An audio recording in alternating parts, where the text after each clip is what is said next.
Hi, and thanks for tuning in to another episode of 5 Questions. Today I'm standing here with an award-winning teacher, Darren Gurney. And Darren, why don't you tell everybody a little bit about yourself? I teach economics at an urban suburban high school in New Rochelle, New York, with over 3,300 students. It's a diverse school, and it's an amazing place to attend and to teach. All right, and today we're going to ask you 5 questions about something that you're studying in your class, right? That's right. We're finishing the final unit in our one-semester economics course called Real World, in which the students learn about getting a job and interviewing, and that's what we're working on today. Okay, so we have 5 questions from the students about the interview process. Are you ready to sit down and answer them? That sounds great. All right, then let's go! Question number 1. Why do you think that interview skills should be taught to high school students? Well, that's an interesting question, Mr. Sturpey. I would say, above all things in schooling, we should prepare students for the quote-unquote real world. And every student at New Rochelle High School and high schools around the country will at some point be on an interview. They may not use what they do in biology class, math class, or even a great class like economics in their lives. But every single student will be going on an interview either for college, for a summer internship, or a job. Many high school students are unaware of the skill set required to impress a prospective employer, including using proper language and avoiding such terms as like, and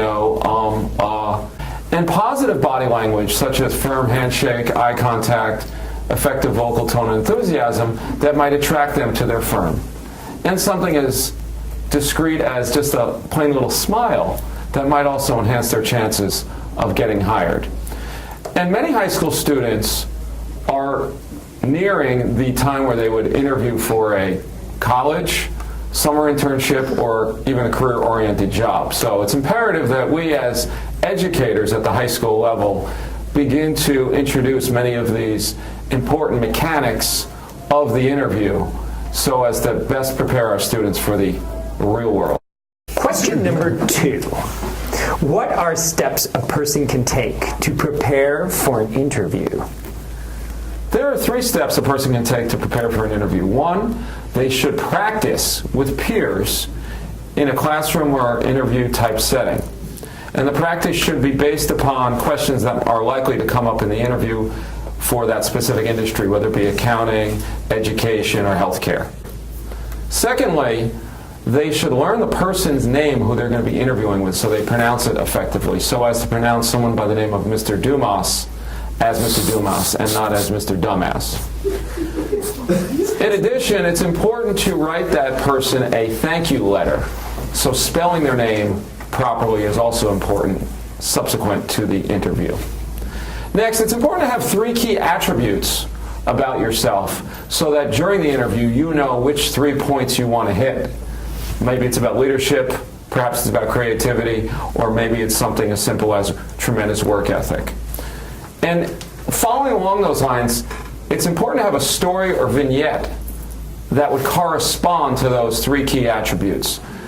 Research has shown that people remember stories much more effectively than simple words or text.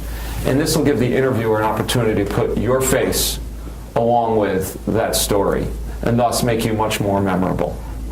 Those are some different things you can do to prepare for an interview. Question number 3. What are some typical interview questions a person might be asked?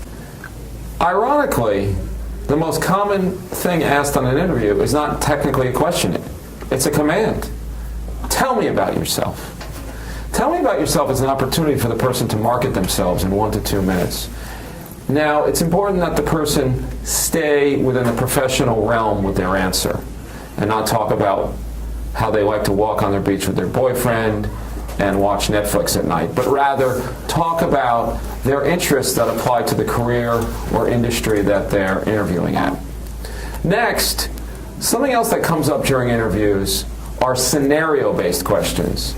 If you were working at the Gap and you saw someone walk out of the store with a sweater under their right arm, what would you do? That's a scenario, and that requires the interviewee to respond in a thoughtful, creative manner to the question. Some other questions that do commonly come up are, what are your strengths and weaknesses? Why should I hire you?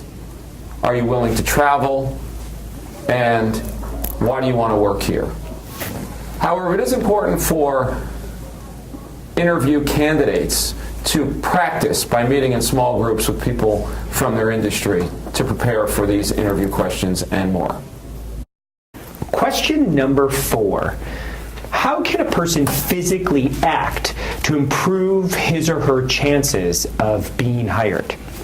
There are a variety of different physical traits that are important during the interview process that candidates must be cognizant of. 1, they should demonstrate good posture when walking into the interview and sitting down in the seat, sofa, or chair.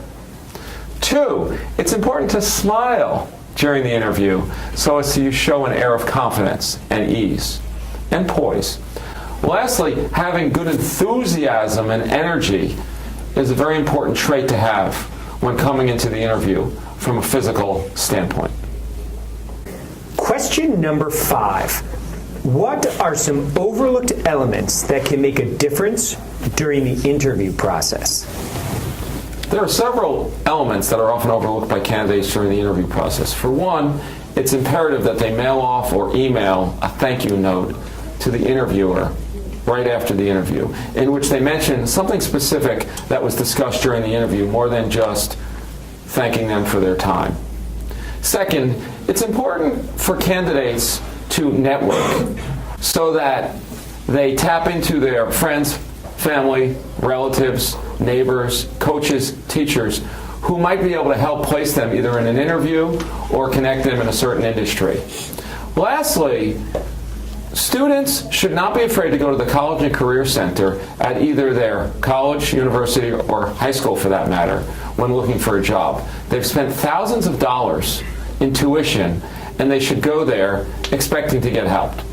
One story that I think amplifies this occurred when I was a senior in college, and I went to my college and career office, and they did help place me in a teaching job in an inner city school in New York City.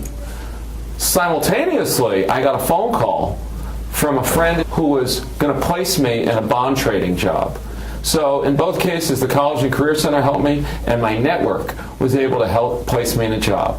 These overlooked elements, if employed, will help you make mad money.